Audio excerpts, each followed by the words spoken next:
Bienvenue à Game of Thrones Québec, le podcast sur Westeros pour ceux qui savent déjà comment ça va finir, mais qui veulent en parler quand même.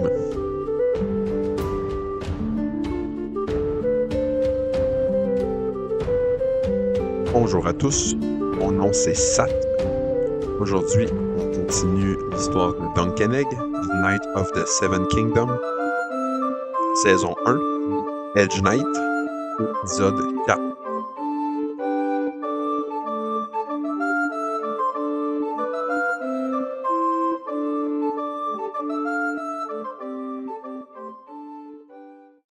Déjà la mi-saison. Des épisodes d'une trentaine de minutes, 6 épisodes dans une saison, ça passe très vite. Ça va passer très vite dans les prochaines histoires aussi, mais bon, là, si on recap ça rapidement, dans le dernier épisode, Dunk n'a pas pu s'empêcher d'aller aider Damsel Toothall, qui se faisait littéralement assaut, mutilé par le prince Aerion Targaryen. Donc, un vrai chevalier a été obligé. Il y avait personne d'autre pour le faire. Il n'a pas réfléchi plus que ça non plus. Il a sauté sur Aerion. Il l'a malmené, disons, là. Il l'a lancé, il l'a tabassé, coup de pied d'en face. Bon, c'était quand même assez total. Et le gros reveal de la mi-saison, Egg n'est pas seulement un petit garçon à tête d'œuf. Egg, Aegon Targaryen, quatrième fils de Maekar, et le fils le plus jeune de Aerion qui était là, justement. Dans les 3 premiers épisodes, ce qu'on a vu, c'est que les créateurs de la série ont installé un ton vraiment plus humain, plus intime, plus proche que ce qu'on avait dans Game of Thrones ou dans House of the Dragon. C'est vraiment centré autour de la relation entre Dunk et Egg.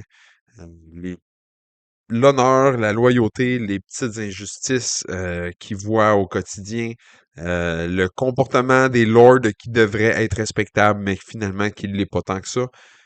En à peine 3 épisodes, qui sont environ 3 ou 4 jours dans l'histoire de l'univers des 2 personnages, on les voit se rapprocher euh, vraiment intensément, vivre une belle camaraderie, une belle complicité. Les 2 personnages se complètent très bien. Euh, les 2 acteurs qui jouent les personnages sont très bons. On croit vraiment à leur personnage. Le petit gars en particulier fait vraiment une bonne job pour Aigle. J'espère qu'ils vont être capables de continuer les prochaines saisons assez rapidement pour pouvoir garder le momentum, garder l'âge des personnages. On veut pas que la deuxième saison sorte puis que Egg mesure déjà 6 pieds comme banque, là.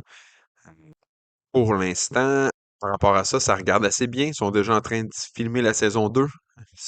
Devrait être quand même plus rapide à faire que House of the Dragon, là. C'est supposé sortir début 2027. Donc, on espère que tout va bien, que tout va bien se continuer comme ça à suivre. Épisode 4. Comment commencer? Pour de vrai, c'était, selon moi, 10 sur 10. La scène de la fin, quand la musique thème de Game of Thrones a commencé, quand Baylor a finalement rejoint Dunk, c'était juste épique. Pour vrai, si ça vous a pas ému, vous êtes mort en dedans, tu sais. La scène est comme en contraste. La scène symbolise la lumière, l'espoir. À l'opposé du côté sombre, du gris, du brouillard, toutes les teintes de gris, de noir, de foncé qu'on voit dans la scène à ce moment-là, puis dans l'épisode au complet finalement, toute l'ambiance sur le tournoi, dans les spectateurs, de la première scène jusqu'aux scènes avec les Targaryens, les scènes de discussion entre les deux, où est-ce que Dunk essaie de voir où est-ce qu'il en est. Puis le début, depuis l'épisode 1, les Knights, les Lords, ceux que Dunk croise à peu près, sont tous des faux chevaliers au bout du compte. Ils sont pas honorables, tu sais. Fossoway, Stéphane ou Stevron, ça dépend à qui vous demandez. Dondarrion, Daeron, Aerion, la plupart des chevaliers qu'on a croisés sont pas vraiment à l'image de la chevalerie auquel Dunk s'attend. Auquel un paysan, un small folk devrait s'attendre d'un chevalier.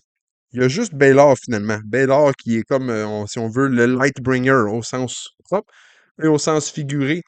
Si on fait une référence à World of Warcraft, c'est vraiment lui qui, de par son aura, par sa présence, par la décision qu'il décide de prendre à la fin de l'épisode, va triompher de l'obscurité puis du désespoir qui animait Dunk à ce moment-là. Seven, c'est le titre de l'épisode pour le Trial of Seven, évidemment. Dunk doit se trouver des amis, se monter une équipe. Ils doivent être 7 chevaliers pour prouver l'innocence de Dunk, ce qui est un petit peu un non-sens si on y pense, là. The Seven, ça vient des Seven Gods. Les Seven Gods viennent des Andals. C'est comme les premiers, si on veut, qui sont venus avec un genre de civilisation. Ils ont traversé de Essos vers Westeros il y a des milliers d'années et ils ont remplacé les First Men. D'où la phrase épique qu'on entend dans plusieurs épisodes de l'univers de King of the Andals, the Rhoynar and the First Men, Lord of the Seven Kingdoms, Protector of the Realm, 3 petits points. Les Andals, dans le fond, quand ils sont venus à Westeros, il y avait déjà des humains. Les First Men étaient là. Eux sont venus, il y avait leur vieux dieu. Les First Men, ils ont les Old Gods. C'est eux qui prient au Werewood Tree, les arbres un peu spéciales qu'on voit que les Stark aiment, qui sont dans le nord, qu'on trouve un petit peu partout encore à Westeros, mais de moins en moins. Les Andals, eux, sont venus après. Ils ont réussi à envahir, ils ont réussi à battre les First Men, sauf dans le nord. Ils se sont pas rendus dans le nord, ils n'ont pas été capables de s'étendre jusque là-bas. La différence, c'est vraiment ça, là, les Andals versus les Blood of the First Men, les Old Gods, tout le kit. C'est des humains, les uns comme les autres, mais ils n'ont pas le même bagage historique, disons, et culturel. Scène d'ouverture. Dunk est étendu dehors à la belle étoile, en train de regarder le ciel infini. Finalement, on se rend compte que, ben non, il est dans sa cellule, puis ce qu'il voyait en haut, c'est la réflexion de l'humidité sur le toit, le plafond de roche. Donc, il est habitué probablement de dormir à la belle étoile, là.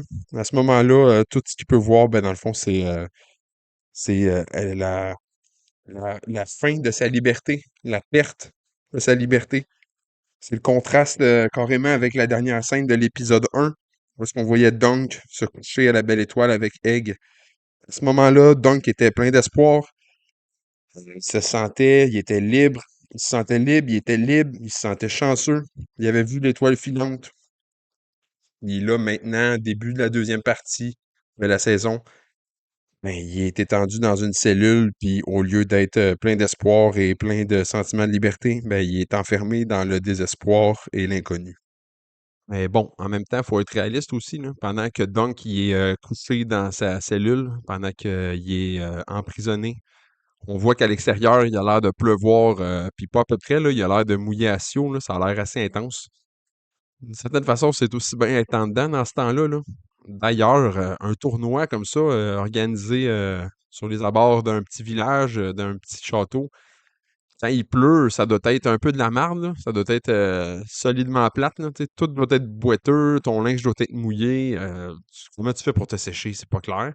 Les tentes à cette époque-là, ça devait pas être si imperméable que ça, là. Donc, quand il fait beau, une belle petite scène comme dans l'épisode précédent, un pique-nique en dessous d'un arbre, assis sur une colline en train de discuter puis de regarder le paysage, c'est le fun, c'est la belle vie, mais quand il pleut de même, comme dans tout l'épisode un peu, on dirait, sauf à la fin, là, ça a l'air assez ordinaire.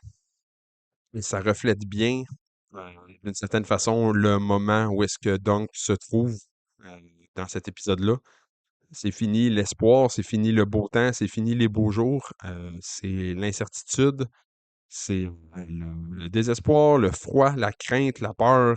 Ça n'a pas l'air d'être le top pour un Edge Knight de se ramasser où est-ce qu'il est.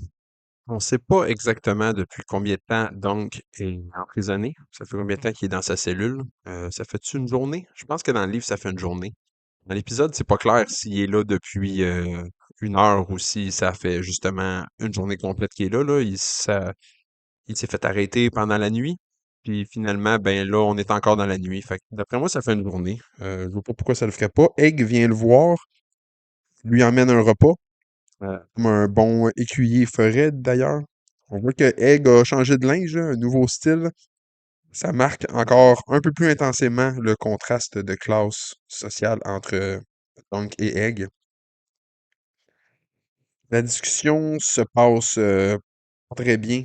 Disons que Egg devait être quand même assez anxieux d'aller aller à Dunk. Il doit se sentir mal de la situation.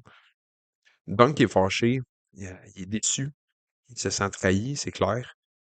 Egg était le seul ami de Dunk à ce moment-là, là.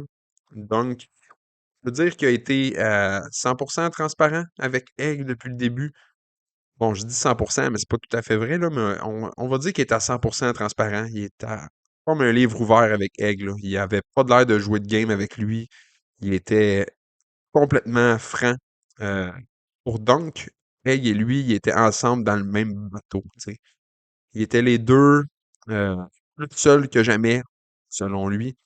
Donc, un orphelin qui se ramasse là, il a tout dit à Egg, il a tout dit qu'est-ce qui se passait pour lui, c'était quoi ses perspectives, qu'est-ce qu'il essayait de faire.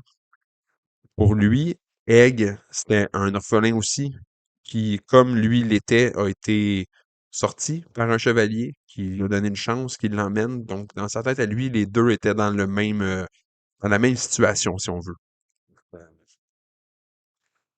Pour Dunk, au bout du compte, c'est comme s'il connaissait pas Egg vraiment, tu sais. Malgré les quelques jours qu'ils ont passés ensemble, pendant lesquels Dunk était persuadé qu'il connaissait très bien maintenant son écuyer, parce que, tu sais, les deux ensemble, 24 heures sur 24, ils partagent tout, mangent ensemble, discutent, sont dans le même, sont dans les mêmes pétrins, ils ont les mêmes opportunités.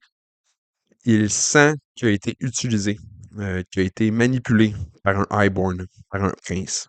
Puis à ce moment-là, Egg il est pas ben équipé pour essayer de lui faire comprendre le contraire. Dans le roman, c'est quand même un peu plus en surface, là. C'est pas exploré de cette façon-là. Ils ont mis beaucoup de temps quand même, ils ont mis beaucoup d'emphase sur le développement de la relation entre les deux personnages. Ça finit mieux d'ailleurs, ça fit mieux, cette scène-là. C'est meilleur de la façon qu'ils l'ont faite dans la série. La proximité entre les deux personnages, les discussions qu'ils ont eues, les échanges qu'ils ont eus, les échanges de savoir, leur vision de l'avenir, tu sais. Ça fait en sorte que le sentiment de trahison est vraiment intensifié pour Dunk. Dans le livre, il passe vite par-dessus ça, on dirait. Là, tu sais, c'est pas mal plus simplet son affaire. Egg, quand il vient le voir, il est quand même assez honnête. Là. On sent qu'il est vraiment désolé d'avoir menti, d'avoir omis de dire toute la vérité, parce qu'il n'a pas menti clairement, mais en omettant une vérité aussi grande, ben ça revient un petit peu à mentir, si on veut. Là. Egg, il a pas aimé ça, mentir, on le voit, là. On voit que Egg a vraiment apprécié le temps qu'il a passé avec Dunk. Euh, il raconte, il explique la situation, il explique la vérité finalement sur son frère, sur l'auberge, sur la raison pourquoi le tournoi, la perspective de son tournoi à lui était scrappée là, quand son frère il a décidé qu'il se présentait pas. Egg, lui, tout ce qu'il voulait finalement, c'était pouvoir jouer au chevalier. Tu sais. C'est un petit gars qui veut être un petit gars. Puis il a vu l'occasion de pouvoir y participer, de pouvoir faire quelque chose quand Dunk est passé. Et il l'a pris, tu sais, sans vraiment réfléchir probablement tant que ça aux conséquences que ça pouvait avoir pour Dunk, tu sais. Dunk, il est probablement encore une fois en train de s'identifier à Egg, là, parce que si je vous disais qu'il est à 100% honnête, c'est pas tout à fait le cas, là. On sait, bon, ou on doute en tout cas, que Dunk aussi, il est sur un mensonge, là. Il roule sur un mensonge. Est-ce qu'il est vraiment chevalier? C'est pas clair. Donc, d'une certaine façon, il ment à tout le monde, il ment à Egg aussi. Egg a menti pour pouvoir jouer au chevalier, donc lui, il ment sur la base de sa vie, tu sais, sur le fait même qu'il soit un chevalier. Sa vie est basée sur un mensonge en ce moment, tu sais. Mais donc, il y avait quoi d'autre comme option à ce moment-là, tu sais? Qu'est-ce qu'il pouvait faire d'autre? Il pouvait devenir bandit, il pouvait vendre vendre les chevaux puis vivre sur l'argent que ça donne pendant la coupe de une coupe de mois, peut-être une coupe d'années, puis après ça, faire quoi, tu sais? Fait que sa seule vraie perspective, c'était vraiment de devenir un chevalier, là. Euh, Egg, lui, il a menti, mais Tu sais, le mensonge d'un enfant, c'est souvent moins, c'est potentiellement moins grave, ça a moins d'implications euh, profondes. Parce que, tu sais, Meg, sur le coup, il a pensé, bah, c'est plate, je peux pas y aller là, je vais être pris dans cette auberge-là avec mon frère qui se saoule pendant une semaine de temps. Finalement, j'ai une opportunité, je vais aller jouer au chevalier, puis bon, advienne que pourra, tu sais. C'est pas si profond que ça, tu sais. Bon, Meg a apporté un bon repas, on présume, à Dunk, pour qu'il puisse manger à sa faim, et l'inviter finalement à aller rencontrer le prince Baelor. Baelor est dans le bureau, on présume, de Lord Ashford, ou dans sa bibliothèque peut-être.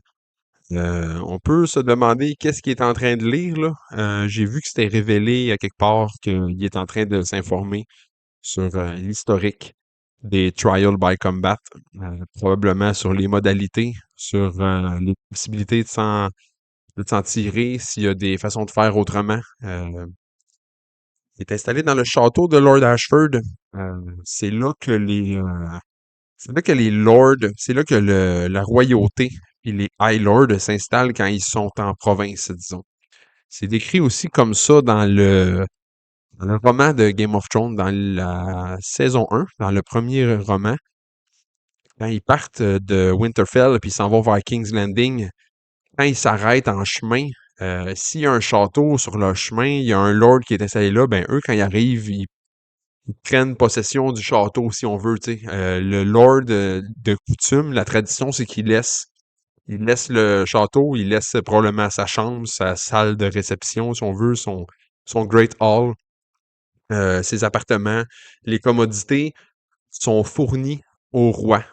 Si ce serait Lord Stark qui s'en irait visiter une province dans le nord à quelque part, ben ça serait sensiblement la même chose qui se fait. Donc, Baelor, probablement son frère aussi, les Targaryens en général se sont installés dans le château. D'emblée, dans la conversation, Baylor est empathique, on le voit là, envers toute la situation. Il est très compréhensible. Il sait que Dunk et Egg, il y avait des bonnes intentions là-dedans. Il sait qu'il n'y a pas de mal qui a été fait vraiment, qu'il n'y a pas de malice derrière tout ça. Dunk qui défend Egg, même dans cette situation-là, là, en partant, il dit que Egg n'a rien à voir là-dedans. C'est un bon petit gars. Même après avoir été trahi, quelques minutes après avoir parlé à Egg, il le défend, plutôt que d'essayer de se défendre lui-même. Ça nous montre comment que Dunk réfléchit, là, comment Dunk est. Ça serait probablement plus facile pour lui d'essayer de lancer Egg en dessous de l'autobus, là, s'il était un peu plus rusé et malicieux. Egg, il aurait dû courir, c'est ça que Baylor a dit, tu sais. Baylor a dit non, non, t'as pas fait un cadeau à Dunk en allant le chercher lui, là. T'aurais dû venir me chercher moi, tu sais. T'aurais dû venir m'avertir moi plutôt que Dunk. Ça l'a mis en danger de faire ça. Ça met sa vie en danger. Ça risque son avenir carrément. Mais Egg, il est réaliste, là. Egg, c'est un petit gars intelligent, là. Il sait probablement que ça aurait été plus simple d'aller chercher Baylor, mais il sait aussi qu'il n'y avait pas le temps d'aller le chercher, tu sais. Egg, à ce moment-là, habillé en paysan, habillé comme un petit paumé, si se serait sauvé en courant pour aller au château, aller chercher Baylor, déjà, le château est un peu plus loin, il est sur la colline, puis en arrivant là, il aurait probablement dû s'obstiner avec les gardes, leur faire comprendre que lui-même, il est un prince puis qu'il a le droit d'y aller, tu sais. On aurait eu le même genre de scène que quand Arya, dans la saison 1 et dans la saison 6 aussi, si je me trompe pas, elle essaye de rentrer dans le château en disant hey, je suis Arya, tu sais, je suis Arya Stark, vous devriez me laisser passer. Les gardes qui sont là, déjà, ils connaissent pas Arya, tu sais, sa face, ils la connaissent pas, là, ils ont pas sa photo, fait que, tu sais, eux, ils voient quelqu'un arriver tout sale, tout crotté, tu sais, ils sont comme, ben oui, c'est ça, viens donc faire croire ça à quelqu'un d'autre que toi, tu fais partie de la royauté ou de la noblesse, puis que tu as le droit de passer ici, tu sais. Hey, il a raison, là, sauver Damsel, c'était d'aller chercher Dunk, tu sais. C'est ça qui a permis de la sauver. S'il aurait fallu qu'elle aille chercher Baylor, bon, Dunk aurait pas été à risque, mais Arion, il aurait pu faire qu'est-ce qu'il veut, tu sais. Après avoir cassé les doigts, il aurait fait quoi, tu sais. Il aurait pu la tondre, il aurait pu la battre, il aurait pu la violer, il aurait pu faire n'importe quoi. Personne n'aurait rien pu faire. Et Baylor, certainement, serait arrivé trop tard. Quand Egg essaye de faire comprendre ça à Baylor, tu sais, que j'avais pas le temps de venir te chercher, mais Baylor, il y a pas vraiment grand-chose à répondre à ça, tu sais. Baylor, Il sait, d'une certaine façon, que lui, il aurait pu l'arrêter, il serait pas arrivé à temps, mais il dit oui, c'est vrai, c'est ça qui serait arrivé, mais qu'est-ce que je peux faire? Baylor, dans le fond, il défend pas Arion, mais il est comme, il a les mains liées là-dedans, puis il le sait très bien, tu sais. Greg dismiss, on lui demande de quitter la pièce. Baylor dit à Maker, non, c'est pas vrai. Baylor dit à Dunk que Maker est de retour. Il a trouvé un de ses fils, Daron, le plus vieux, sous dans une auberge, dans le fond, la même auberge qu'on a vue dans l'épisode 1, là, ce qu'on comprend, là, à un jour de cheval de Ashford. Ça parle beaucoup de Daron d'ailleurs, tout ça, là. Plutôt que d'essayer de trouver son frère quand il se rend compte qu'il a disparu, ben, il est quand même resté 4 jours de temps dans la même auberge à continuer à boire. Euh, mais bon, quand que son frère l'a retrouvé, c'est pas ça qu'il a dit, par exemple, quand son père l'a retrouvé, il a dit à son père qu'un robber knight, dont un voleur finalement, là, un Edge Knight qui vole quand il n'y a pas de job, là, aurait capturé Egg, et que lui, Daron, il a passé des jours à essayer de le retrouver. Tu sais. Je sais pas à quel point Maker il croit ça, là. Veut pas, il a l'air à connaître son fils, là, fait qu'il doit bien savoir que c'est pas ça qui est arrivé exactement. Mais comme on voit depuis le début, puis comme on va voir plus tard aussi, Maker, il a de la misère à accepter la nature de ses fils, là. Il a de la misère à accepter leur personnalité puis à le reconnaître, là. Donc, c'est pas très différent de ce moment-là. C'est un mensonge qui tient pas la route très longtemps, d'ailleurs, là. Aaron il aurait pu trouver mieux, j'imagine, là, parce que, tu sais, au moment où est-ce que Maker, il décide d'interroger Egg, ben Egg, il va dire que c'est lui qui s'est sauvé, là, tu sais, c'est pas bien plus compliqué que ça, là. Quel intérêt Egg aurait à mentir s'il aurait vraiment été enlevé par quelqu'un, tu sais, il aurait probablement tendance à le dire. Je vois pas pourquoi il essaierait d'aider, de protéger son ravisseur, tu sais, mais bon, peu importe. Baylor raconte que Arion accuse Damsel Toothall, la marionnettiste, d'incitation à la révolte et à la trahison. Euh, donc, que Dunk doit être de mèche avec elle, que Dunk, il en a profité pour attaquer un prince à ce moment-là, pour inciter, on dirait, à la révolte, tu sais, pour manquer de respect aux Targaryens. Même si l'accusation contre Damsel tient pas, euh, d'une certaine façon, parce qu'il pourrait dire, bon, ben, de toute façon, c'est pas vrai, c'était juste un spectacle de marionnettes. C'est une histoire bien connue, puis c'est pas vraiment de l'incitation à la révolte. L'assaut contre le prince, lui, est incontestable, là. Ce qu'on comprend, c'est que l'information s'est vite propagée au tournoi, sur le campground. Tout le monde a l'air au courant de ce qui s'est passé. Il y avait beaucoup de témoins, disons, là. Arion demande la tête de Dunk. Si c'est pas sa tête, ben ça va être sa main droite qui va être coupée. Parce que c'est avec sa main droite qu'il a frappé Arion. Et ça va être son pied droit aussi qui va être coupé parce qu'il a donné un coup de pied à Arion. C'est pas très bon pour un chevalier de manquer un pied puis une main, là, disons, c'est pas mal la fin de ta carrière. Donc se défend comme un vrai chevalier, là. Il se défend comme il peut, mais déjà, il se défend avec ses valeurs, avec sa morale.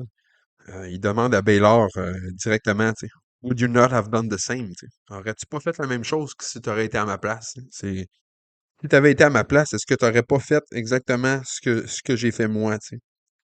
Et Baylor, honnêtement, répond peut-être, peut-être je l'aurais fait, mais moi, je suis un prince, je suis pas un Edge Knight. En gros, tout est dit dans cette conversation-là. Lui, un autre prince, puis un prince, disons, plus haut même dans la hiérarchie, il est plus proche il est comme le deuxième en ligne directe pour accéder au trône, là, donc il est quand même un Targaryen bien placé, disons.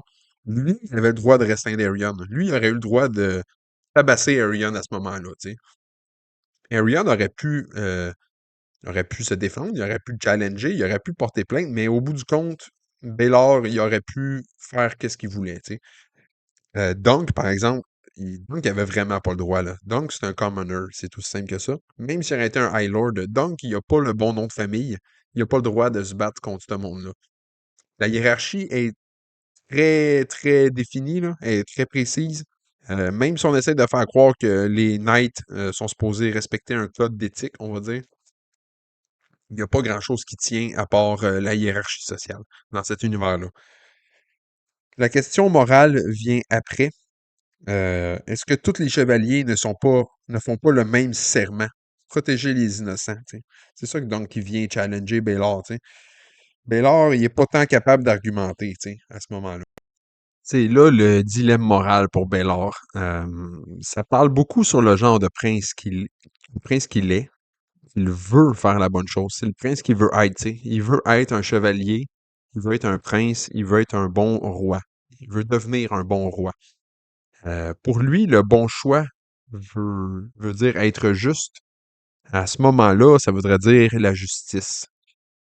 On s'imagine les autres Targaryens classiques qu'on connaît, là, de Game of Thrones, de House of the Dragon, ou les autres qu'on a été présentés dans The Night of the Seven Kingdoms.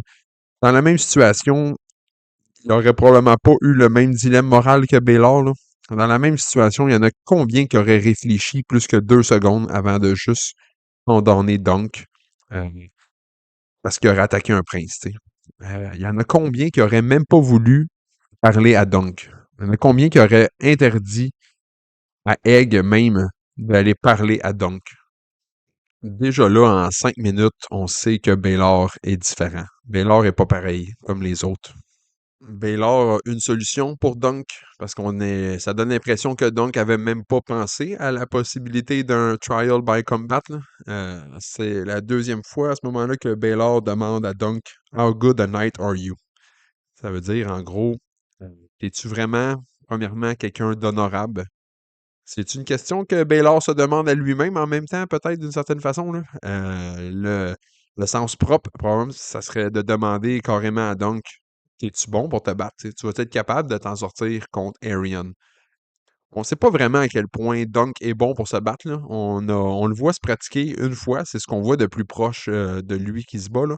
On le voit se pratiquer contre Sir Arlen Pennytree.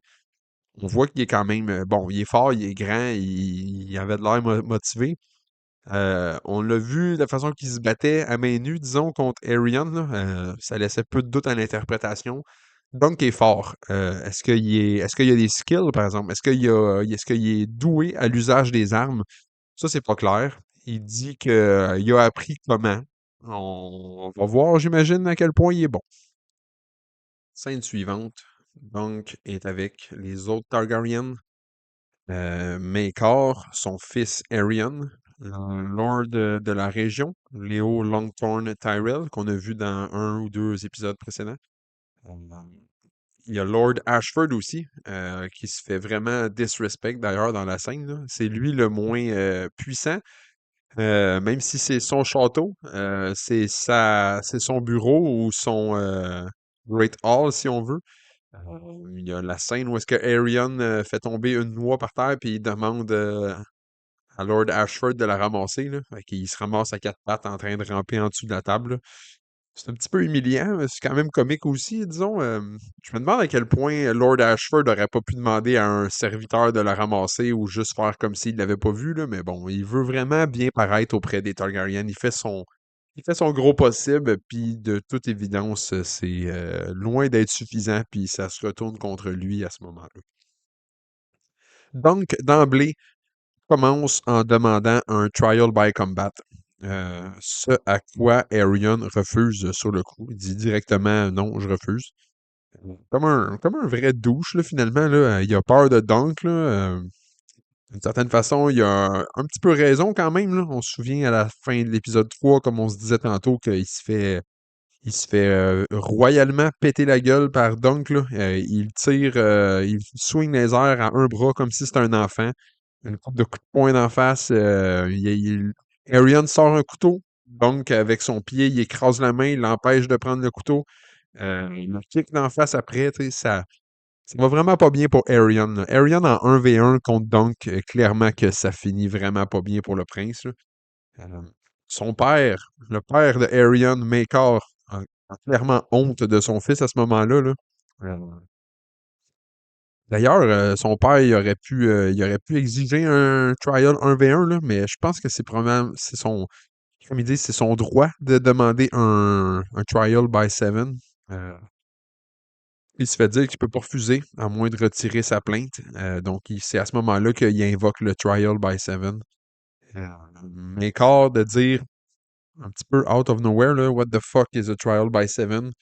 Maker devrait savoir ça, là, pour de vrai, là. Bon, pour les besoins du show, peut-être, j'imagine qu'il aimait mieux que ce soit pas Dunk qui le demande. Mais c'est Dunk qui le demande directement dans le roman, ce qui fait un certain sens, parce que là, il l'explique un petit peu. Puis après ça, Dunk qui repose la question pour avoir plus d'éclaircissement, là. En vrai, Maker, je pense qu'il saurait qu'est-ce que c'est, là. Le dernier qu'il y a eu, ils disent que ça fait une centaine d'années. Euh, c'est Magor de Cruel qui avait qui avait demandé, ou qui s'est fait imposer un trial by seven. Euh, c'est le dernier qu'il y a eu, puis c'était justement un roi Targaryen qui avait fait ça. Donc, moi, je pense que normalement, ça ferait partie du lore familial là, que les enfants, les Targaryens se font apprendre au cours de leur éducation. Mais bon, Maekar savait pas c'est quoi. Aerion le savait, lui. Bon, Aerion, il utilise ça certainement pour essayer de weasel son way, là, essayer de se sauver de la situation. C'est comme ça que Maekar l'interprète aussi. C'est comme ça que Baylor a l'air de l'interpréter aussi. Il pense pas que Dunk va trouver 6 autres chevaliers pour se battre avec lui. Il sait que Dunk est un Edge Knight, il sait que Dunk est un peu un nobody parce que lui, il le connaît pas, puis il a dû s'informer un petit peu autour après ça, là, en demander aux autres. Il doit savoir que personne ne le connaît, que personne n'est son ami, personne ne voucherait pour lui de toute façon. Euh, D'ailleurs, si c'était pas du fait que Arion lui-même, il va compter sur son père, parce que son père, il a comme pas le choix d'aider son fils, là. Ça, c'est une autre question. Il a-tu vraiment le choix? Il aurait pas pu dire, hey, démerde-toi que tes problèmes, puis trouve quelqu'un. Mais Carl, d'une certaine façon, il aurait probablement pu dire, Baylor aussi, là, les deux ensemble auraient pu dire, non, là, tu vas pas exiger que les Kingsguard se joignent à toi. Il aurait pu y sortir la même poutine, il dit, si t'es sûr que t'as raison, tu vas trouver du monde pour se battre avec toi, tu sais. Puis dans la réalité, il aurait-tu réussi à trouver du monde? Probablement, en leur promettant de l'argent, un poste, des richesses, un lordship, comme on le voit faire avec Fossoway. Mais en vraie vie, y aurait-tu trouvé 6 personnes prêtes à mourir pour lui? Probablement pas plus que Dunk, finalement. Dans le livre, Arion donne pas l'impression d'avoir peur de cette façon-là, là. Il a l'air plus confiant, il a l'air plus cocky un peu, là. Il n'essaye pas de refuser d'emblée le trial déjà, là. Il propose aussitôt, par exemple, le trial by seven. Dans le livre, on dirait vraiment qu'il essaye juste de traîner son frère avec lui là-dedans, là, pour faire chier son frère. Il y a une théorie qui veut aussi que lui, son plan, c'est que son frère meurt dans ce trial by seven là. Il sait que son frère, il est pas bon. Son frère, il est pas ben combatif, là. Fait qu'il se dit, bon, si mon frère meurt, si jamais, ça me rapproche moi-même du trône, tu sais. Ce gars-là, il a pas l'air d'avoir l'esprit familial très développé, disons, ou il a l'air d'avoir un esprit familial assez tordu. C'est pas très clair, là. Donc, d'une certaine façon, il veut entraîner son frère là-dedans. Y a-tu un plan que son frère meurt là-dedans? Peut-être, peut-être que non. Euh, Dans toute la scène, ce qui est quand même drôle, c'est que Léo Tyrell est dans le coin. Il parle pas. Il observe, il boit du vin, il a pas l'air d'être à sa place vraiment. Il est comme obligé d'être là parce que c'est lui comment dire, le dirigeant, le lord de la région du Reach où est-ce que le tournoi se passe. Lord Ashford est là, puis il a pas l'air plus à sa place non plus, là. À peu près à moitié de la scène, il se ramasse en dessous de la table pour essayer de ramasser la noix, puis quand que tout le monde s'en va, ben, il est encore en dessous de la table à essayer de ramasser la noix, là. Euh, c'est vraiment une histoire plus entre les Targaryens et donc, à ce moment-là, tu sais, les commentaires, les opinions, le point de vue de Lord Tyrell comme Lord Ashford est pas demandé. Il n'est pas le bienvenu, tu sais. Ça intéresse pas vraiment les autres participants de savoir qu'est-ce qu'eux ils pensent. Donc, ils seraient probablement contents d'avoir quelqu'un qui le soutiendrait dans cette histoire-là, mais de toute façon, ça changerait pas grand-chose, là. Les Targaryens, ils outclassent tout le monde dans cette scène-là. C'est eux qui décident, c'est eux qui comptent, finalement. Punk est relâché. Une fois que le jugement, une fois que le procès a été seté pour le lendemain, Dunk est libre de partir pour aller trouver du monde qui vont se battre avec lui. Il doit trouver 6 autres chevaliers pour le lendemain, ce qui est pas une mince tâche, là.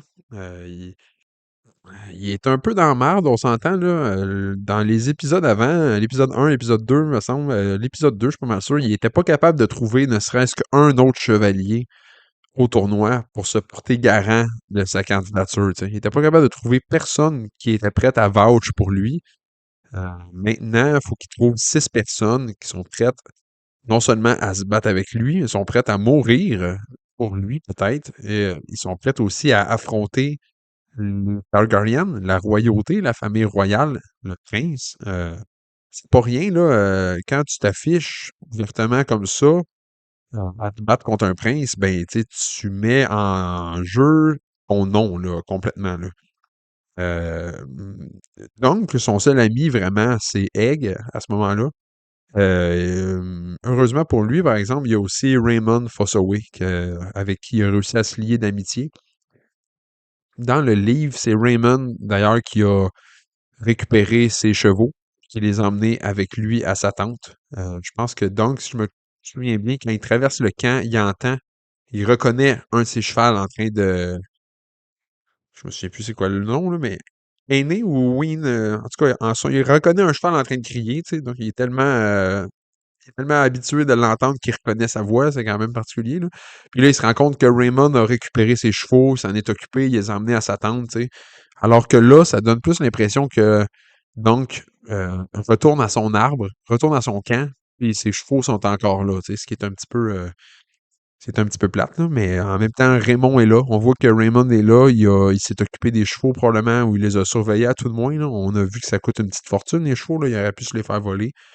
Euh, Si c'est pas de Raymond, donc il est chanceux, il s'est aussi créé un certain lien, on va dire. Quel type de lien, ça, c'est bon, ça libre interprétation. Mais Lionel Baratheon, il reconnaît Dunk maintenant, là, tu sais. On ne sait pas à ce moment-là s'il est prêt à se battre pour lui. Nous, on a vu que oui dans l'épisode, là, mais justement, c'est déjà au moins ça. Là. Raymond puis Lionel, les deux vont finir sur son équipe. Pour l'instant, Raymond l'invite, il dit bon ben viens manger, on vient en entente, là. Déjà il pleut, on va pas rester dehors, là. C'est à ce moment-là qu'il trouve Raymond qui est avec son cousin Stephen. Et c'est là qu'on a la scène dans laquelle Stephen finalement euh, lui promet qu'il va se battre avec lui. Tu sais. Son cousin, le cousin de Raymond, Stephen, on voit qu'il a la même opinion, veut pas, des Targaryens à ce moment-là. Là. Il lui dit qu'il est prêt à se battre de son côté. Il lui dit j'ai vu la scène, Doug, t'as agi en vrai knight, t'as été honorable. Arion, c'est une marde. Les Targaryens, c'est des mardes. Je te rassure, même.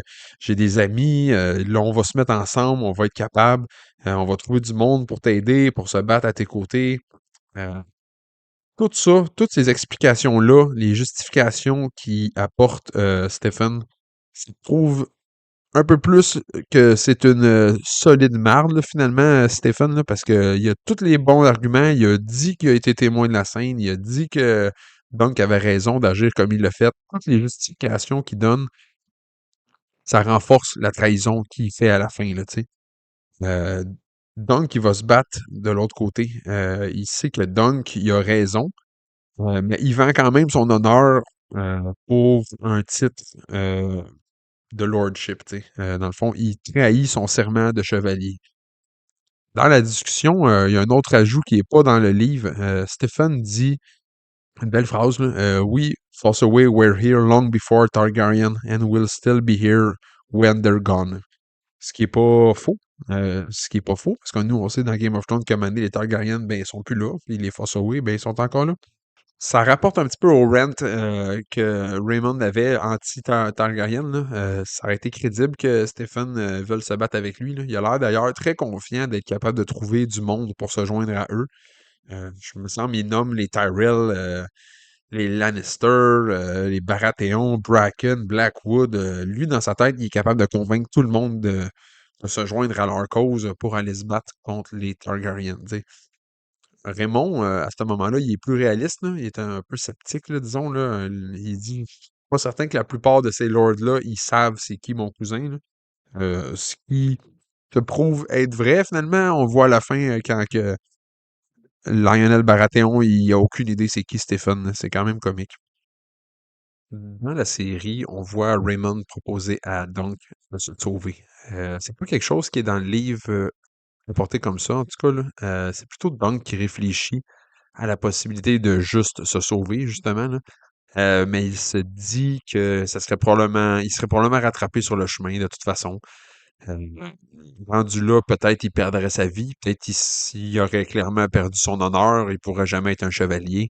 Puis il faut pas oublier que Dunk, il est quand même reconnaissable, là. Mesurer 7 pieds, déjà, c'est rare. À notre époque, ça devait être rare à ce temps-là aussi, puis on sait que c'est rare dans l'univers de A Song of Ice and Fire, là. Des combattants de 7 pieds, du monde de 7 pieds, il y en a pas tant que ça, tu sais. Quand il y en a, sont reconnus, tu sais, les prouesses physiques, les capacités physiques, c'est très important dans cet univers-là. Donc, Dunk, il pourrait pas passer inaperçu, là. Un grand dos d'un semi-roux de 7 pieds qui a pas une scène, ben, il y en a pas des tonnes. Fait que quand viendrait le temps de le retrouver, les gens seraient probablement capables de le faire, tu sais. S'il serait plus passe-partout, une petite tête nowhere qui ressemble à rien, ben, peut-être qu'il pourrait se sauver, aller refaire sa vie un peu n'importe où en tant que paysan ou n'importe quoi. Mais là, c'est pas vraiment à sa portée. Ça fait partie des difficultés d'adaptation, là, la narration dans la tête des personnages dans un livre, plutôt que dans une série. C'est pour ça que la plupart du temps, pour faire passer ça, l'information, ils ont pas le choix de mettre des dialogues qui existent pas vraiment. C'est quand même bien fait à date dans A Knight of the Seven Kingdoms, là. C'est plus difficile dans d'autres adaptations, j'ai trouvé, mais pour l'instant, c'est quand même bien fait. Ils ont bien fait ça. Donc, se demande à voix haute dans la série si tout ça, c'est pas une punition des dieux pour ne pas avoir su où était sa place dans le monde. Dans le fond, ça a un double sens. Ça peut être aussi bien qu'il n'est pas un chevalier, donc il a voulu se penser mieux que qu'est-ce qu'il était. Il a volé une identité, donc il a triché. Il n'est pas à sa place. Les dieux le punissent. Ou ça peut être aussi simple et terre à terre que juste, ben, il a attaqué un prince. Lui, c'est un lowborn, c'est un petit Jean.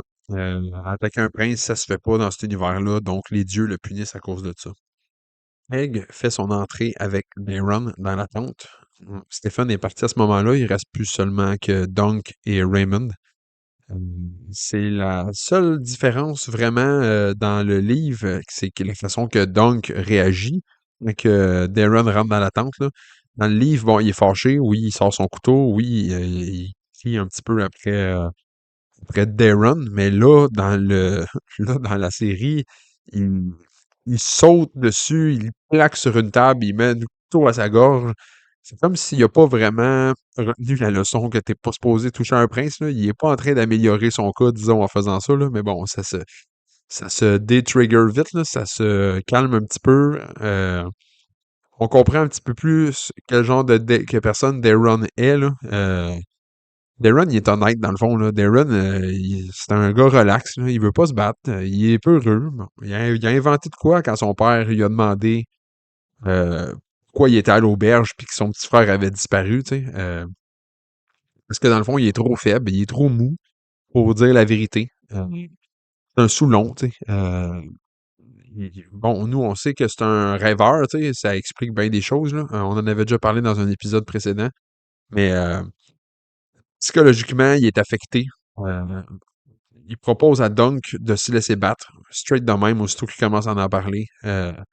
Darren, il y a une excellente phrase d'ailleurs dans le livre qu'ils lui ont enlevé dans la série, que c'est une des déceptions de l'épisode de mon côté, là. Il dit quelque chose comme Brothers have my measure when it comes to fighting and dancing and thinking and reading books, but none of them is half my equal at lying insensible in the mud. C'est quand même une phrase quand même assez extraordinaire à dire de même à des inconnus, là. Mes frères sont meilleurs que moi pour se battre pour réfléchir, lire des livres, mais il n'y en a aucun qui est aussi bon que moi pour se coucher immobile dans la boîte, tu sais. En gros, ça rend Darren quand même plus attachant, tu sais. C'est une petite réponse, c'est une petite phrase un peu wise, de style que Tyrion dirait, tu sais, de pas trop se prendre au sérieux puis d'être capable de rire de soi-même, là. Euh, on voit que lui, tout le reste qu'on attend d'un prince, il est pas vergeux là-dedans, là. Mais bon, ça veut pas dire qu'il est pas un mauvais gars pour autant, tu sais. Il est conscient de qu'est-ce qu'il est. C'est un pauvre gars, en vrai, là. Il fait quand même pitié quand tu y penses, là. C'est l'aîné, c'est le firstborn. Il y a beaucoup d'attentes envers lui, tu sais. Mais le gars, il a des hallucinations nocturnes à toutes les nuits, tu sais. Il est pas talentueux, il est pas fort, il est pas agile, il est pas spécialement bon. C'est une déception déclarée et assumée pour son père, là, qui est pas gêné de le dire, là, même devant des inconnus. On se rappelle dans l'épisode 2 qu'il disait à Baylor, il disait carrément que s'il était pas capable de redresser son fils, si son fils s'améliorait pas, s'il était pas capable de step up aux attentes, ben qu'il allait se débarrasser de lui carrément, tu sais. Fait que non seulement Maker était assumé de dire ça à Baylor, mais il disait ça devant Lord Ashford, qui est comme, My God, je suis supposé d'entendre tout ça, moi, cette conversation-là, tu sais. Pas supposé être aussi franc que ça sur le fait que tu vas te débarrasser de ton fils, tu sais. Fait que ça laisse penser que Mécor est pas un très bon père, là, comme on se disait dans un des épisodes précédents, là. Il a vraiment pas de l'air d'un modèle de paternité intéressant à reproduire. Dans l'épisode 3, je vous disais que j'avais l'intention de vous parler de comment Arion était terrible s'il en parlait pas dans le show, tu sais, dans un des prochains épisodes. Euh, Là, ils en ont parlé, là, veux pas, là, Egg s'est ouvert. En gros, il raconte que Arion rentrait dans sa chambre la nuit, il mettait un couteau entre ses jambes, puis il le menaçait de le mutiler, tu sais, de le castrer, pour en faire une fille. Comme ça, il pourrait le marier. Parce que lui, il trouvait qu'il y avait trop de frères, pas assez de sœurs. Ça serait pas mal mieux de même, finalement, tu sais. Bon, seulement psychologique, seulement sexuel, possible agression sexuelle, tu sais, on s'entend, tu te réveilles la nuit, ton grand frère qui a une couple d'années de plus que toi, puis tu sais, Egg, il a quel âge là-dedans, là? 10 ans, mettons? Fait que, tu sais, il avait quel âge quand ça arrivait? Tu sais, on s'entend, c'est terrible, là.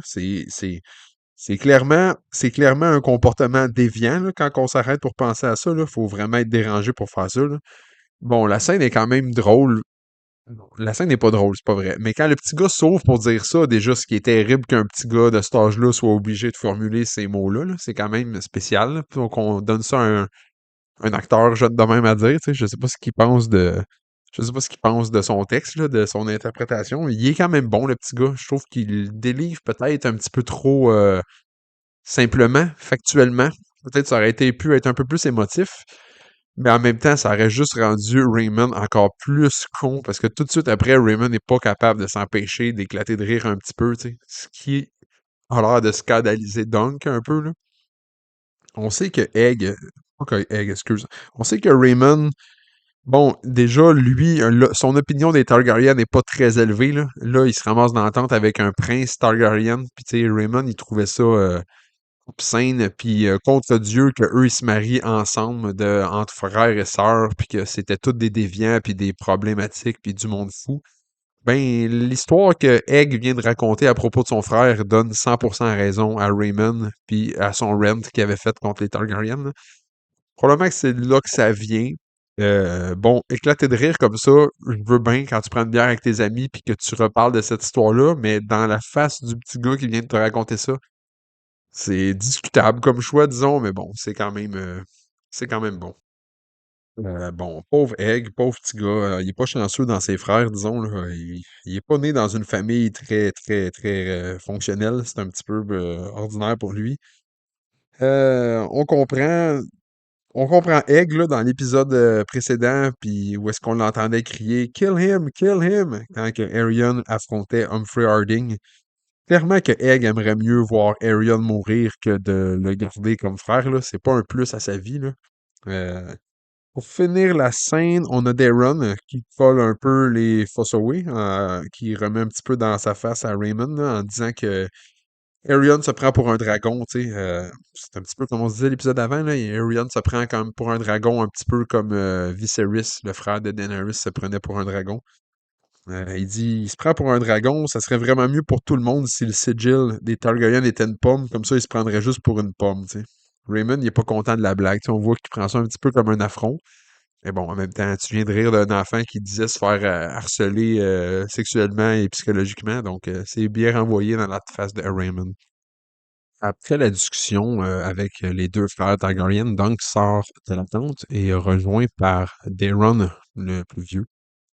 Ils reviennent ensemble sur le rêve, là. On dirait que Daron est moins gêné maintenant de parler et de s'ouvrir et de lui raconter le rêve prémonitoire qu'il a fait.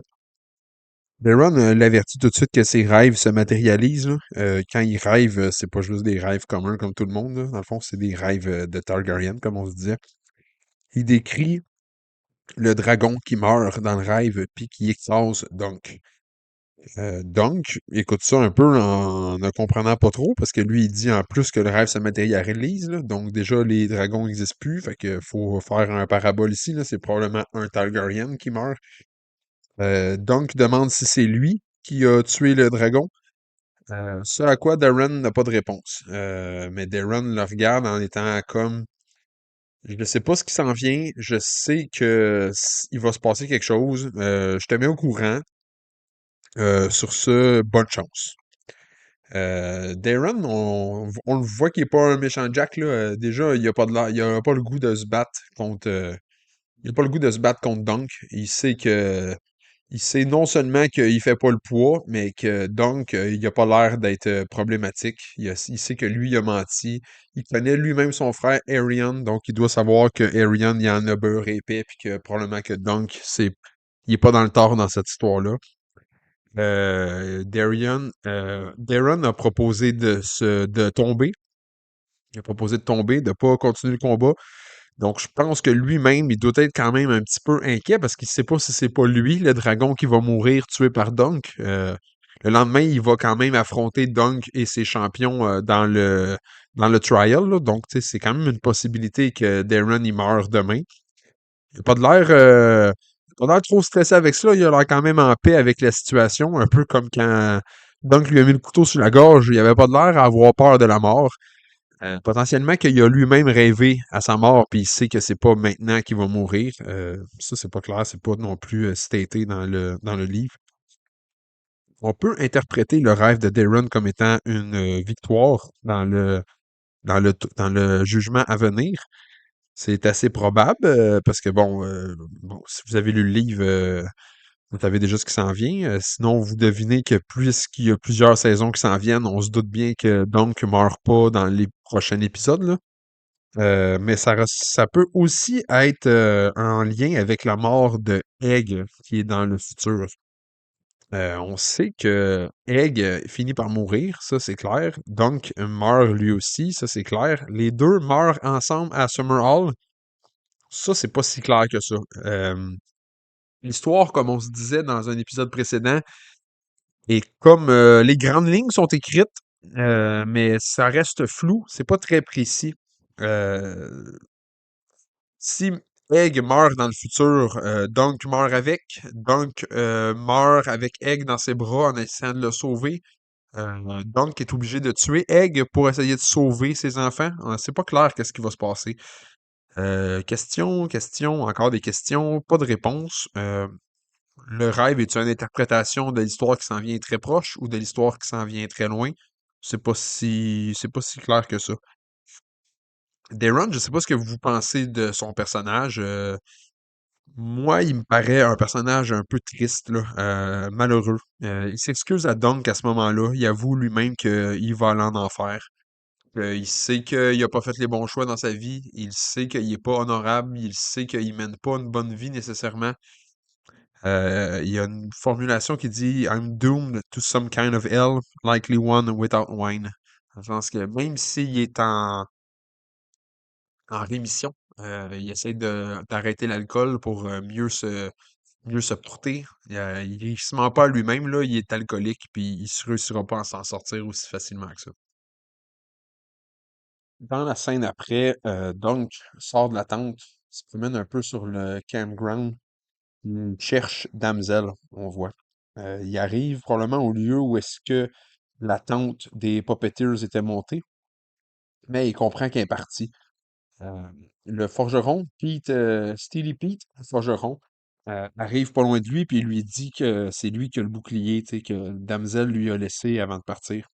La pluie est encore bien présente là, pendant qu'il se parle quelques secondes dehors. Il invite donc tout de suite après, dans son sa forge mobile, dans son petit wagon. C'est pas clair, c'est comme s'il y avait une espèce de petit carrosse dans lequel il garde son matériel puis dans lequel il peut s'installer. C'est quand même assez cool la façon qu'il nous montre ça, là. Euh, Dans le fond, Pete, il explique à Dunk que lui, il a réparé le bouclier, il l'a renforcé, il l'a upgradé. Il a refait la bordure en métal, il a rajouté des straps, tu sais, il s'est assuré que Dunk avait un bon matériel, il y avait un bon équipement pour le lendemain. D'ailleurs, il lui fait ça gratuitement, entre guillemets, là. Il lui charge un copper, un penny, ce qui est rien finalement, là. En monétairement, là-dedans, c'est comme s'il le faisait gratuitement, tu sais. Euh, donc, lui, il regarde son bouclier, il regarde le dessin que Damsel lui a fait, les couleurs, puis il se demande, il se questionne, il se demande si finalement c'est un bon choix qu'il a fait, tu sais. Une étoile filante, une étoile qui est en train de tomber du ciel finalement. Un coucher de soleil, la nuit qui arrive, le soleil qui est parti, la journée qui finit. Est-ce que tout ça, c'est pas un présage de quelque chose qui va mal se finir, tu sais? Bon, vu comme ça, c'est pas faux. Mais Pete le forgeron, il le conseille, et puis lui non plus, c'est pas faux ce qu'il dit, tu sais. Il dit, hey, ben non, oublie pas, l'arbre il est vivant, l'arbre il est en forme, tu sais. Ça va, man. Lâche pas, ça va bien aller. Pete le forgeron, dans l'épisode, on dirait que c'est le seul qui donne l'impression qu'il appuie Dunk. Euh, c'est le seul qui est avec Dunk dans les Small Folk. Dans le livre, c'est quand Dunk il s'en va le matin pour le trial, il y a tous les spectateurs qui le croisent, les Small Folk qui le croisent, lui souhaitent bonne chance, ils veulent lui serrer la main, ils l'encouragent, tu sais. Sont contents que Dunk se soit tenu debout et ait pris la défense d'un des leurs, tu sais, d'un des Small Folk contre la royauté. Le monde s'identifie à lui, l'information s'est passée rapidement, tout le monde est au courant de ce qui s'est passé, tout le monde est au courant que Dunk s'en va se battre pour une noble cause, tu sais. Je sais pas pourquoi ils ont pas voulu montrer ça dans l'épisode. Je pense que ça aurait été fort, je pense que ça aurait été intéressant. Bon, on va voir ce qu'ils s'en vont avec ça, là. Mais pour l'instant, ça fait partie d'un des défauts de l'adaptation, je trouve. Je sais pas pourquoi ils ont décidé de pas nous le montrer, mais je pense que ça aurait été bon. Et finalement, on a la scène qui précède le tournoi. Le matin, à l'aube, les chevaliers se rejoignent sur le terrain. Ceux qui ont rejoint l'équipe de Dunk, déjà, il y en a 4 qui sont présents. Je pense qu'il aurait pu faire une meilleure job de nous expliquer qui sont les chevaliers qui ont rejoint Dunk, nous les présenter un peu plus, ou même juste Dunk aurait pu leur demander, parler. Tu sais. Il y a Humphrey Harding qui s'approche, qui va lui parler. C'est lui qui s'est fait tuer son cheval par Arion, justement, dans l'épisode d'avant. Il s'est cassé une jambe, donc il peut pas se battre debout. Mais en cheval, finalement, il est bien motivé à prendre sa revanche, puis à montrer à Arion c'est qui le plus fort, finalement. Donc, tant qu'il peut être en cheval, il peut se battre. Il veut se venger. Le gars, il a l'air gung-ho, là, tu sais, il a l'air prêt. Avec lui, il y a aussi l'autre Humphrey, Humphrey Beesbury, qui est là finalement pour appuyer son beau-frère. C'est lui qui est en train de parler avec Lionel Baratheon quand que Dunk arrive. Lui, son motif, ben bon, à part appuyer son beau-frère, est pas si clair que ça. Mais bon, c'est correct aussi, là. La cause est noble, la cause est juste. Donc, Bloomsbury, tout le monde a l'air fan de la maison, là. Donc, c'est bien correct. Le troisième, c'est Robin Risling. C'est le chevalier weirdo que Egg a rencontré au début de l'épisode avant. Celui qui se promenait nu-pied comme le matin à l'aube dans le brouillard, tu sais, puis qui était venu accuser Egg un peu d'avoir volé un cheval, là. Euh, Lui, il est là pour se battre au nom des sept. C'est un homme très pieux. Euh, le Mad Knight qu'on l'appelle, là. On l'entendait parler au oui. Dans l'épisode, il parlait au nous, tu sais, au lieu de parler au je. On comprend qu'il se prend pour un messager de Dieu, là, c'est ça qu'on se disait. Il est là parce que lui, il dit que les Targaryens se battent contre les dieux, puis lui, ben, eux, ils respectent pas les règles des Seven, fait que lui, il va se battre contre eux autres pour montrer c'est qui a raison, dans le fond. Et bien sûr, il y a Lionel Baratheon, que Dunk est probablement très content de voir, le visage familier qu'il devait espérer voir. C'est le plus High Lord de ceux qui sont là d'ailleurs. C'est quand même un Lord important, Baratheon, là. Bon, il est content de le voir, il s'en va le voir, il dit Hey, merci, je suis content que Sir Stephen soit venu le chercher. Et Lionel de confirmer les soupçons de Raymond en disant Who the fuck is Sir Stevron? On voit que Raymond avait raison, là.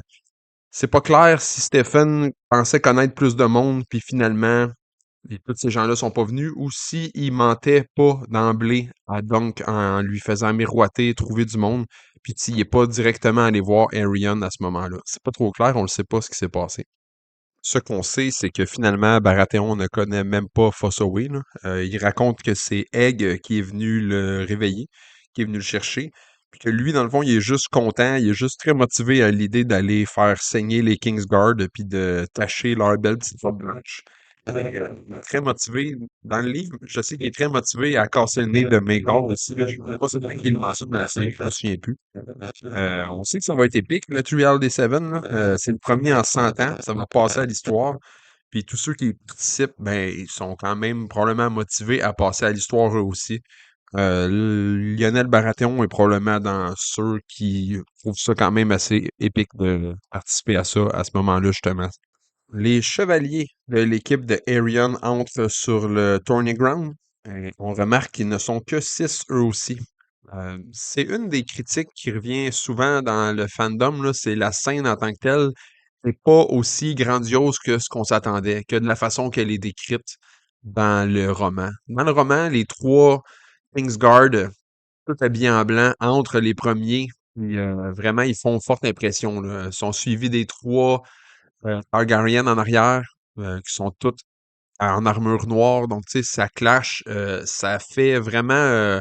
Ils ont de l'air vraiment très impressionnant. Quand ils rentrent, la foule, ça fait forte impression. Stephen Fossoway arrive à peu près en même temps. Puis comme la vidange qui est, finalement, là, il arrive puis il décide de changer de bord malgré tout ce qu'il disait la veille. Il trahit son serment de chevalier et il trahit donc. Ça, ça passe très mal pour Raymond qui est là, tu sais. Il a plus le goût vraiment d'être son squire, là. Il se tient debout, il refuse de continuer à être son écuyer. C'est pourtant exposé, mais ça regarderait mal aussi pour Sir Stephen, là, puis sa réputation. Tu sais, il y a quand même Baratheon qui est là, juste à côté, Sir Harding, Beesbury, tu sais, c'est pas des nobody, là, c'est pas juste des Edge Knights, là, c'est du monde qui prendrait mal de voir quelqu'un trahir comme ça une promesse qu'il a faite. Tu sais. C'est quand même un choix audacieux de Sir Stephen Fossoway. En même temps, comme il dit, je connais beaucoup de knights qui ont trahi des serments pour beaucoup moins que ça. Il s'est fait promettre un lordship par Arion. Euh, il a besoin de Stephen Fossoway pour se battre à ses côtés, mais pas tant que ça finalement. Là. Arion, il a plutôt enlevé le combattant à Dunk à la dernière minute pour essayer de l'empêcher de se défendre avec ses compagnons hein, au jugement. Tu sais. Il sait que s'il manque un combattant, ça sera pas juste 6 contre 7.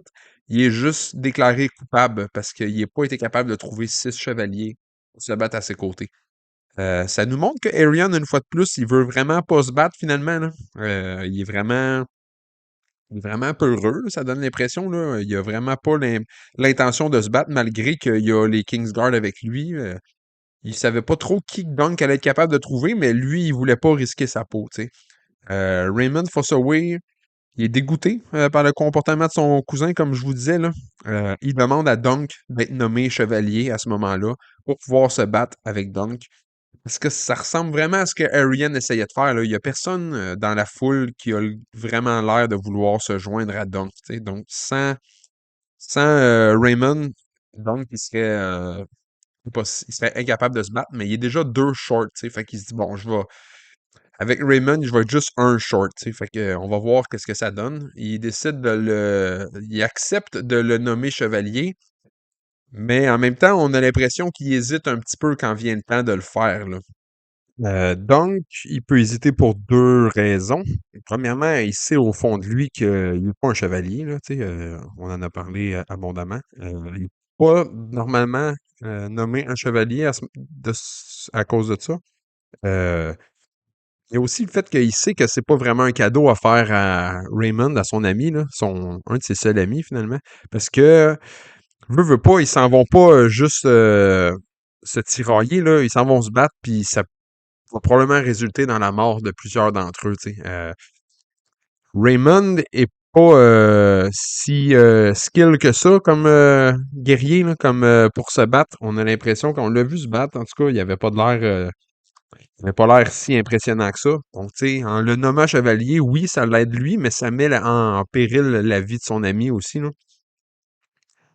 Quand il décide de le nommer, toutefois, on voit qu'il n'est pas de l'air trop à savoir comment faire, tu sais, comment s'y prendre.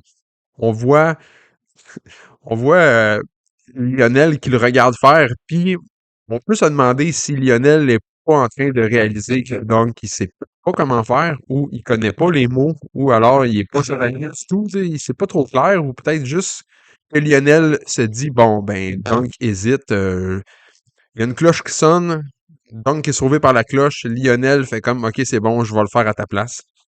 Si Lionel réalise que Dunk est pas un chevalier, à ce moment-là, ça lui dérange pas, on dirait. Sa face est dure à interpréter, là. Peut-être qu'il préfère avoir l'occasion de se battre. Il a pitié de Dunk. C'est pas trop clair, c'est pas évident.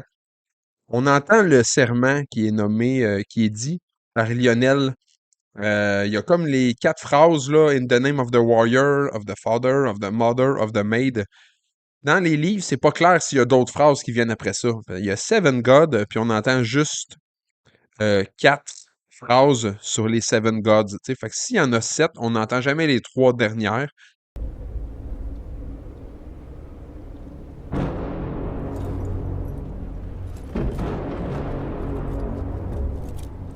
Go. I shall give Squire Raymond his knighthood.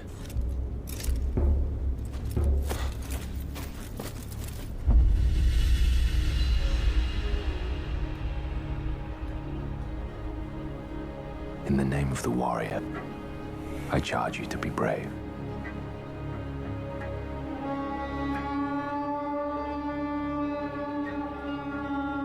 In the name of the father, I charge you to be just.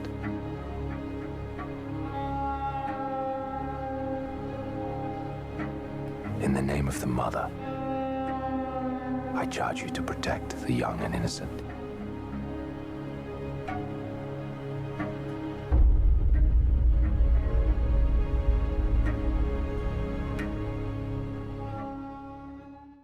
Il y a un petit montage avec le point de vue de Raymond et la face de Lionel qui devient celle de Sir Alan Penetry.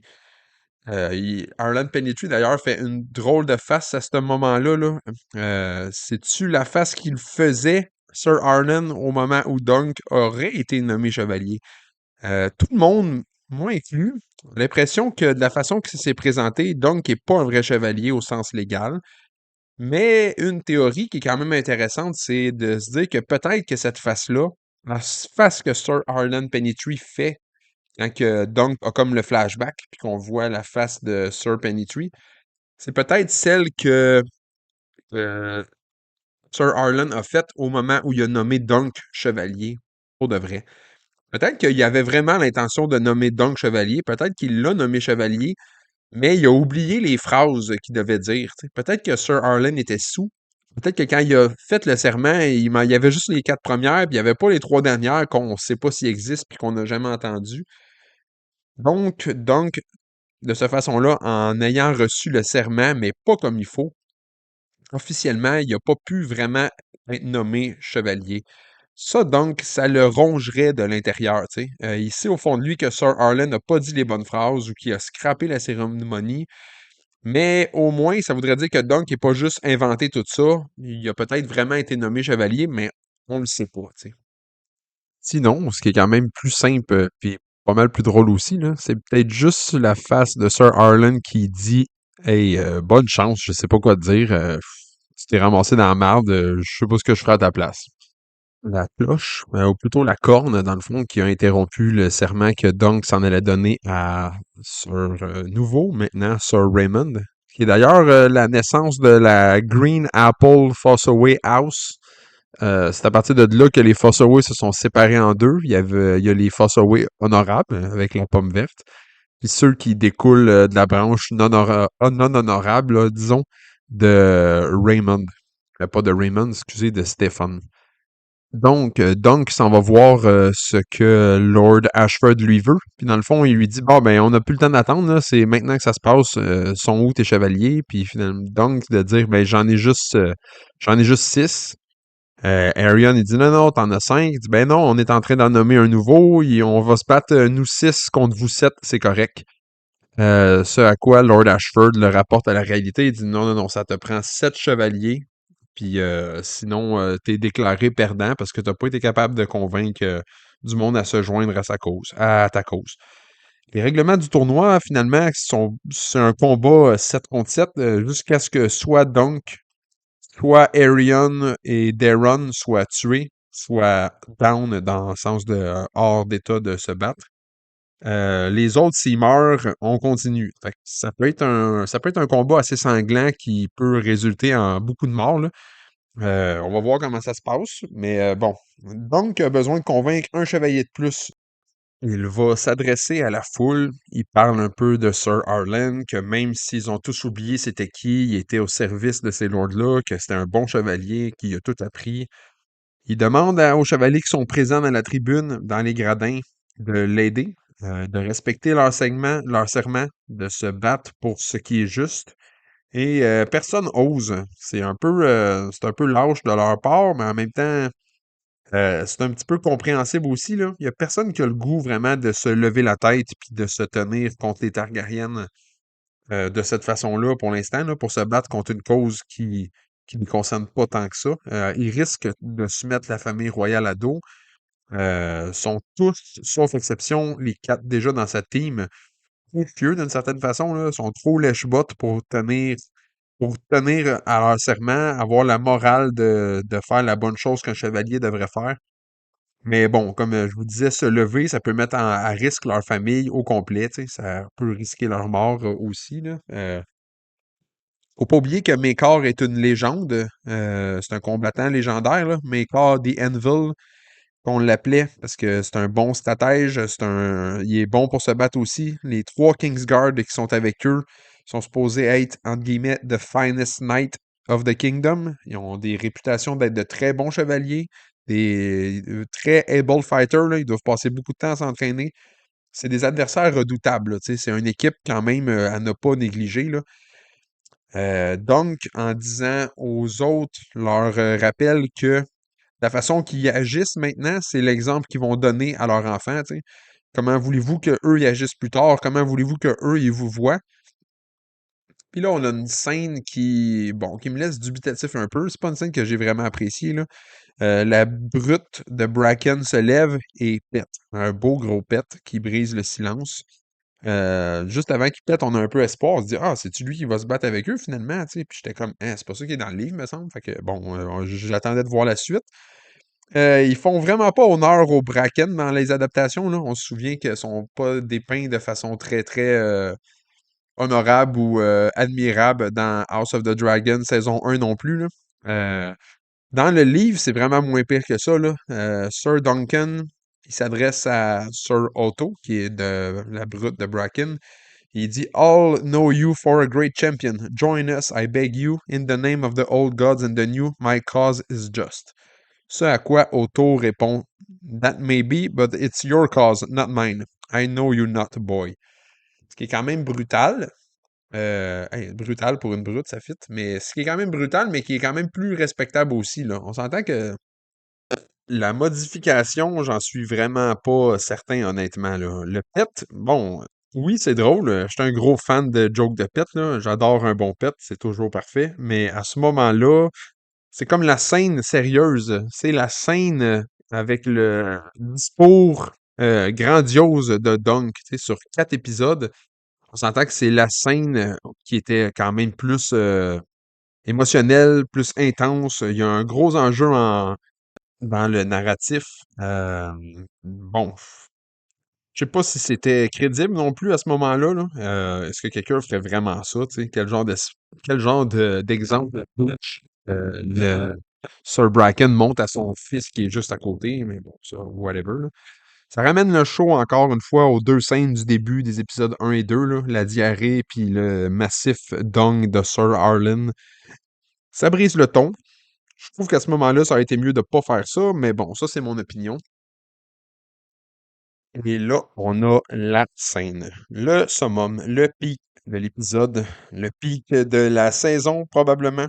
C'est l'arrivée de Baylor qui vient pour supporter Dunk, pour l'appuyer au moment de son jugement.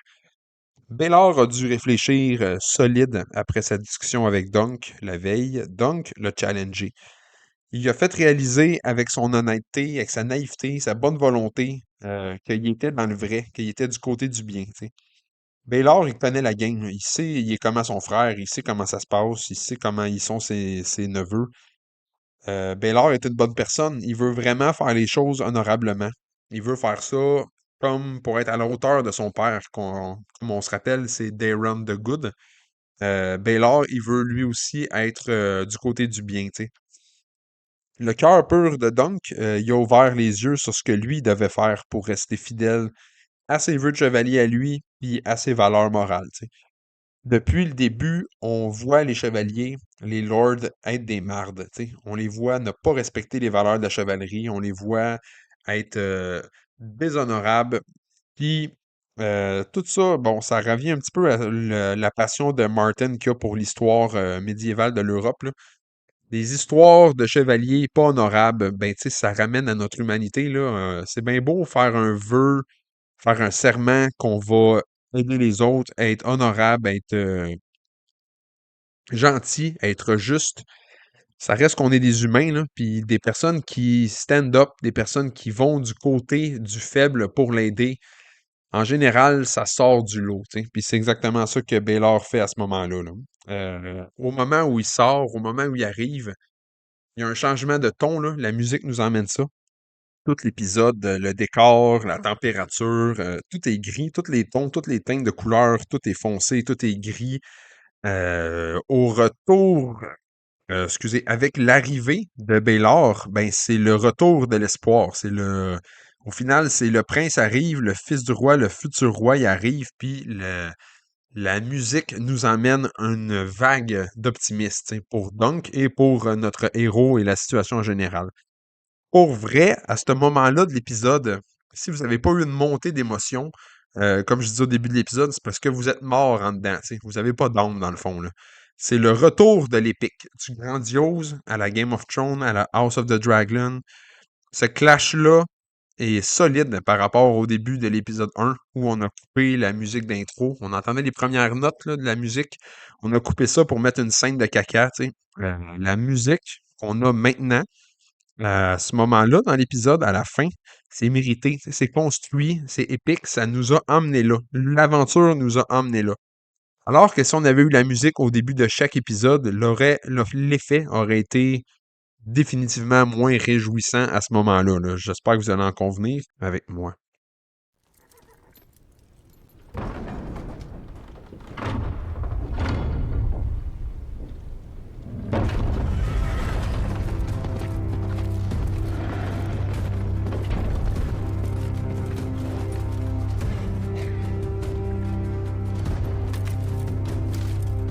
I will take the Duncan side.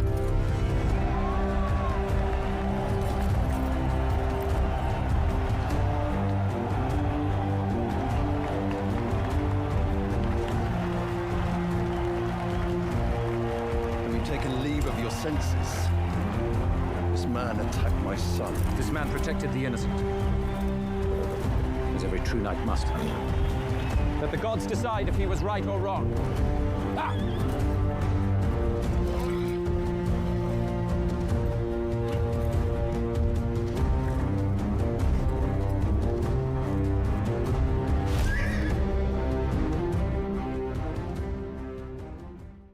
On voit que Maker est vraiment fâché, là. Bon, il veut pas voir la réalité, là. Il doit le voir, il doit le savoir, là, que son fils, il est dans le tort, là, mais il peut pas le. C'est pas révélé ou c'est pas su à date vraiment que Baylor est un combattant redoutable, là. Il a une réputation dans toute Westeros pour ses prouesses militaires de commandant puis de combattant pendant la rébellion des Blackfire. Ça change la game vraiment là, pour ce Trial of Seven là. On voit que Aerion, il est pas content lui non plus de l'arrivée de son oncle, là. Lui, le peu heureux qui espérait que ce soit juste que Dunk soit juste pas capable finalement de se monter une équipe, parce qu'il voulait pas se battre pour de vrai, tu sais. Avec Baylor, ça va être un match serré, tu sais. Les Kingsguard, ils peuvent pas vraiment lui faire mal. Ils ont un serment comme quoi ils peuvent pas faire mal à la famille royale. En théorie, il est meilleur que tous ceux de l'équipe de Arion, tu sais, à ce moment-là. Donc, c'est ramassé une belle équipe de winners, finalement, là. Lionel Baratheon de Laughing Storm, que j'espère on va finalement entendre rire pendant qu'il va se battre dans le prochain épisode, là. Humphrey Harding, qui est supposé être un joueur, un combattant exceptionnel, comme il en parle un peu plus tôt dans le roman, je pense qu'on s'en était parlé aussi, là. Il a battu comme 14 chevaliers en ligne le premier jour du tournoi, tu sais, c'est quelque chose, là. Donc, il devrait s'en tirer pas pire. On va avoir un bel épisode de bagarre la semaine prochaine, je suis pas mal sûr. Je sais pas ce que vous avez pensé de l'épisode de votre côté. Laissez-le en commentaire, ça serait vraiment intéressant, là. Je sais de mon côté que moi j'ai trouvé l'épisode extraordinaire. Ça va avoir une solide note sur IMDb, c'est certain, là. C'est du niveau de qualité des meilleurs épisodes des 4 premières saisons de Game of Thrones, selon moi. Pour quelqu'un qui a déjà lu le roman, qui sait déjà où ça s'en va, ce qui est intéressant quand on regarde une adaptation, c'est pas juste de voir les gros punchs, les gros reveals, là. C'est plus de voir comment le producteur, les directeurs vont réussir à adapter le matériel, comment ils vont réussir à bien illustrer ce qu'on a dans le roman pour le mettre à l'écran. Pour cet épisode-là de Edge Knight, ils ont fait un coup de circuit, je trouve, avec la fin de l'épisode 4, là. L'arrivée de Baylor sur le terrain du tournoi, la musique qui commence lorsque il retire son casque. J'ai eu des frissons, personnellement, là. C'était numéro un. C'est très fidèle, c'est presque à la perfection avec ce qu'il y a dans le livre, là. Il y a certaines modifications qui sont bonnes, il y en a d'autres qui sont moins bonnes. Le comportement de Arion est plus crédible, je trouve, là. La réaction de son père est crédible aussi. Il est déçu, il est fâché de voir son fils être aussi minable, tu sais, il est vraiment fâché. La déception de Dunk au début, le ressentiment envers Egg quand il se parle dans la cellule, c'est pas aussi développé dans le roman, comme on se disait, là. C'est pas aussi intense. C'est meilleur dans le show. J'aime mieux comment ils l'ont fait dans l'épisode. Je trouve que c'est mieux fait. Ils ont passé plus de temps à développer leur relation. Je trouve que ça fait un meilleur rendu. Mais bon, pour moi, comme je vous disais aussi, au moment du discours de Dunk, j'aurais préféré que ce bout-là soit plus fidèle au roman, là. J'aurais préféré que ça soit plus sérieux. J'aurais aimé ça aussi voir des small folks supporter Dunk. Je trouve que ça fitait mieux avec ce qu'ils ont voulu nous montrer de la situation à date, là, je trouve, là, mais bon. C'est une erreur de leur part de ne pas avoir voulu aller là. Peut-être qu'ils gardent ça pour plus tard aussi. C'était-tu pour raccourcir l'épisode? Il me semble que ça n'aurait pas pris grand-chose, juste quelques secondes, là, qui auraient pu nous montrer ça juste avant le combat. Ça aurait été. Mais bon. Euh, on sait où ça s'en va. C'est terrible d'ailleurs, là. On se comptera pas d'histoire, là. D'ailleurs, si vous savez pas trop, il n'est pas trop tard pour arrêter le podcast, là. Le rêve de Daron, j'ai pas mal l'impression que ça va se réaliser, que c'est prémonitoire, puis pas pour dans 50 ans, à la fin des 15 romans de Duncan Egg. Je pense que dans le prochain épisode, ils vont être assez fidèles à ce qu'ils ont montré jusqu'à maintenant. Donc, on va voir la mort de notre héros. C'est un peu plate, mais bon, qu'est-ce que tu veux? Baylor a fait une très forte bonne impression. L'acteur a fait une belle job. Nous ont bien présenté le personnage. Ça va rendre le tout encore plus triste puis encore plus poignant quand on va le voir mourir dans les bras de Dunk. Mais comme on s'est dit, ça finit rarement bien dans cet univers-là. Donc, bon, fallait s'y attendre un petit peu. De toute façon, on s'y attendait un petit peu, je pense.